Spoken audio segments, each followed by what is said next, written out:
প্রতিদিন গীতাপাঠ শুনলে মন শান্ত হয়, জীবনে সঠিক পথ দেখাতে সাহায্য করে। দুঃখ, ভয়, রাগ দূর হয়, আত্মবিশ্বাস বৃদ্ধি পায়। কর্ম ও ভক্তির মাধ্যমে হৃদয়ের শক্তি, ঘরে শান্তি ও জীবনে আলো নিয়ে আসে। তাই প্রতিদিন আমাদের চ্যানেল থেকে 2টি শ্লোক সহ একটি পাঠ শুনুন। তস্মাদসক্তঃ সততং কার্যং কর্ম সমাচর, অসক্ত হইয়াচরণ কর্ম পরমাপ্নোতি পুরুষঃ। সুতরাং আসক্তি ত্যাগ করে সর্বদা কর্তব্য কর্ম সম্পাদন করো, কারণ আসক্তিহীন হয়ে কর্ম করলে মানুষ পরম অবস্থায় পৌঁছে যায়।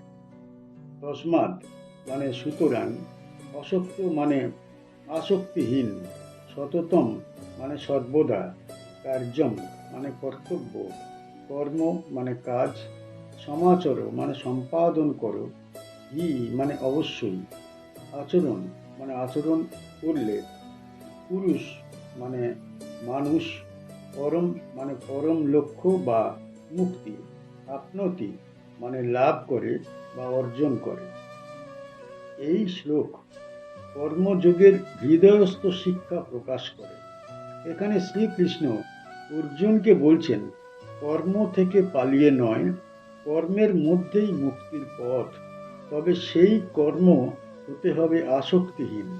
এখানে আসক্তিহীন মানে কর্ম না করা নয়, বরং কর্ম করে ফলের প্রতি মোহ না রাখা।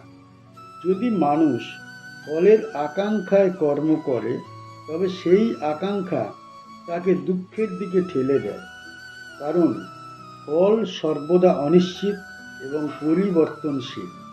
তাই শ্রীকৃষ্ণ গীতায় বলেছেন, আসক্তিহীন অবস্থায় কর্ম করলে মন কলুষিত হয় না। মন যখন পরিশুদ্ধ থাকে এবং সেই পবিত্রতাই মানুষকে পরম উপলব্ধির দিকে নিয়ে যায়।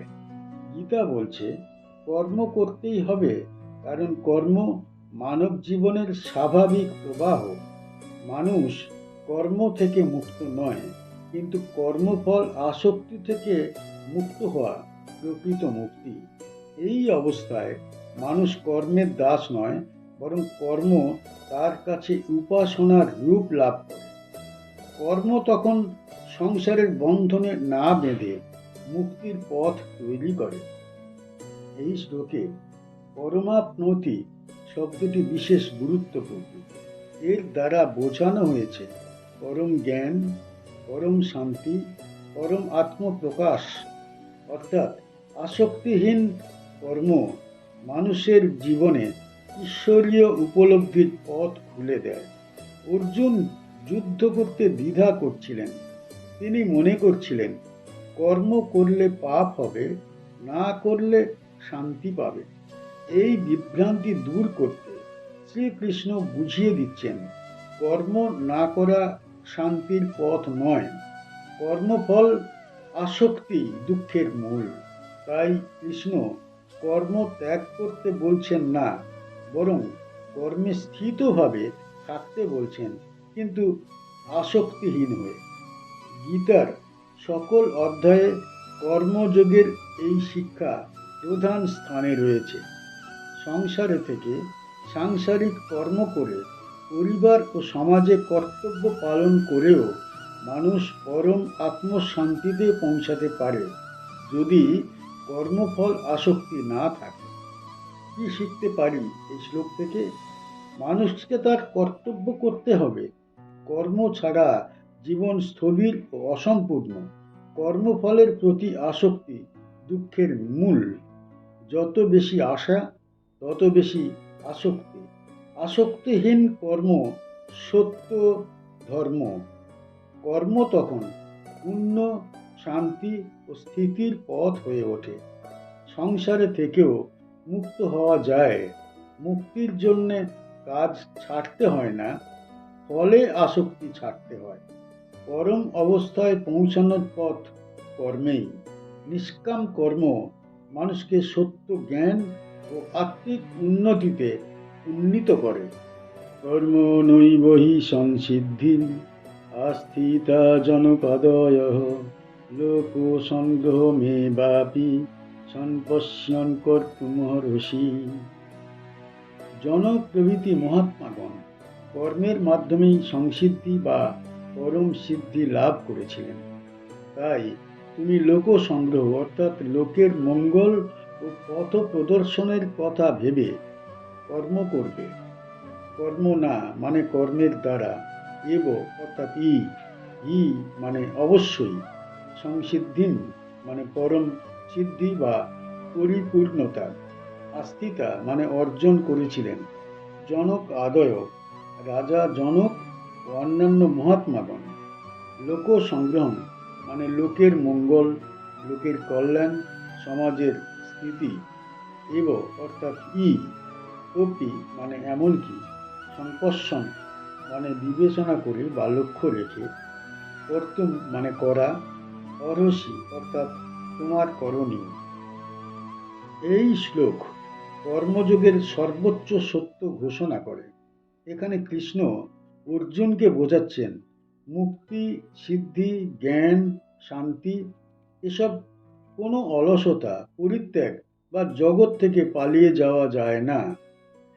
রাজর্ষি জনক, অশ্বপতি, হরিশ্চন্দ্র, দিলীপ প্রমুখ রাজারা গৃহস্থের কর্ম করেই পরম সিদ্ধি লাভ করেছিলেন। এই শ্লোকে কর্মনৈব শব্দটি বিশেষ গুরুত্বপূর্ণ।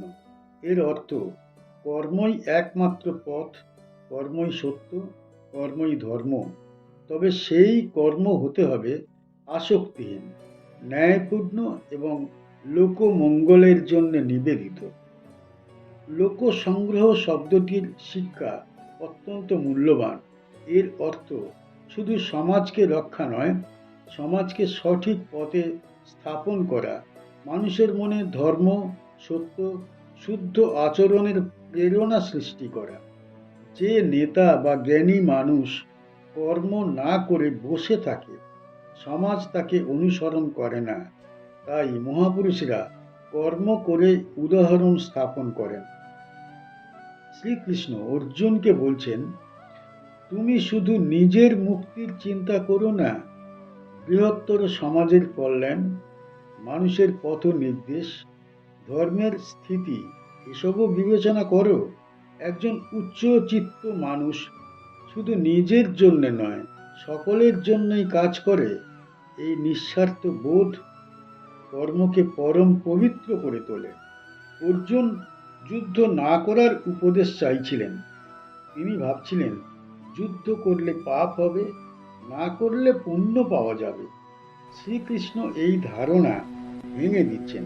তিনি বলছেন, যে সমাজে অন্যায় বাড়ছে, ধর্ম অবনত হয়, সেখানে শান্তির দ্বারা ন্যায় প্রতিষ্ঠা করতে হলে শক্তির দ্বারা ন্যায় প্রতিষ্ঠা করতে হবে। রাজা জনক যেমন রক্ষা, পালন, ন্যায়নীতি বজায় রেখে পরম সিদ্ধি অর্জন করেছিলেন, অর্জুনকেও সেই কর্মের পথ অনুসরণ করতে হবে। গীতা বহু স্থানে স্পষ্ট করে বলে, কর্ম বিমুখতা নয়, কর্মেই মুক্তি। নিষ্কাম, ধর্মময়, সমাজ কল্যাণমুখী কর্ম মানব জীবনের পরম পথ। কি শিখতে পারি এই শ্লোক থেকে? মহাত্মাগণ কর্ম করেই সিদ্ধি অর্জন করেছেন। পলায়ন নয়, কর্মই শুদ্ধির পথ। সমাজের পথে আলো দেখানো জ্ঞানীর কর্তব্য। নিজের জন্যে নয়, সকলের জন্যে কাজ করতে হয়। লোক সংগ্রহ কর্মের অন্যতম উচ্চ উদ্দেশ্য। সমাজ যদি নষ্ট হয়, ব্যক্তির উন্নতি অর্থহীন। ন্যায়ের রক্ষায় কর্ম অপরিহার্য। অন্যায়ের সামনে নীরব থাকা পাপের মতো। আসক্তিহীন কর্ম মহান জীবনের ভিত্তি। কর্ম করেও মুক্ত হওয়া যায়, গৃহস্থ জীবনে পরম সিদ্ধি সম্ভব। আমাদের চ্যানেলের গীতা পাঠ কেমন হয়েছে, ব্যাখ্যা কেমন হয়েছে, আপনার কেমন লেগেছে কমেন্ট বক্সে অবশ্যই জানাবেন, এবং প্রতিনিয়ত গীতা পাঠ শোনার জন্য চ্যানেলটা অবশ্যই সাবস্ক্রাইব করে রাখুন। দেখা হচ্ছে পরের ভিডিওতে।